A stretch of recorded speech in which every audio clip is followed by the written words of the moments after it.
Karen Linder, you write about the lessons from the women of Berkshire Hathaway. First of all, who are the women of Berkshire Hathaway? Well, the women are the 4 female CEOs that run their subsidiary companies out of their collection of 79 companies, and also the 2 women that serve on the board of directors out of 12. And what does Warren Buffett see in these women, or does he only see dollar signs? Well, he sees their abilities, the belief and passion, and the level of confidence that they have. One woman that you write about in the book is Katharine Graham. She was the CEO of the Washington Post. She had a very close relationship with Warren Buffett. Why were they so tight? Well, they were good friends, and they had this strong business relationship as well as a personal relationship. He brought a lot of education to her, and she in turn taught him an awful lot too.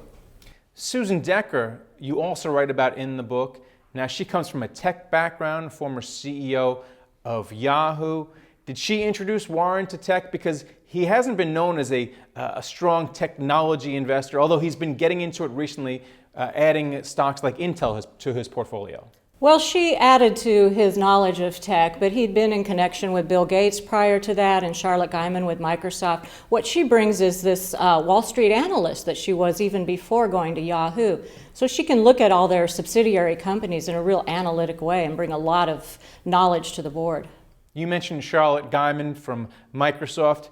Now, did he know her before the Bill Gates connection or after? How did she come into Warren Buffett's fold?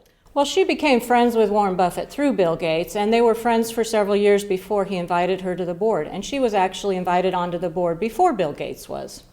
One woman that you always hear about Warren Buffett admiring, he always speaks glowingly of her, is Rose Blumkin of the Nebraska Furniture Mart.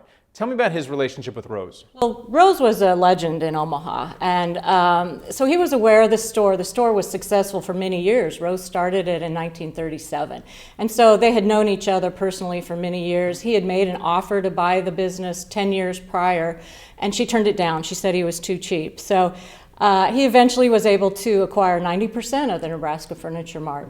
And what lessons did she teach him in particular? Well, I think her big lesson was tenacity. She didn't let anything get in her way. There were no obstacles, no hurdles, and she really pushed to get her store to be a success.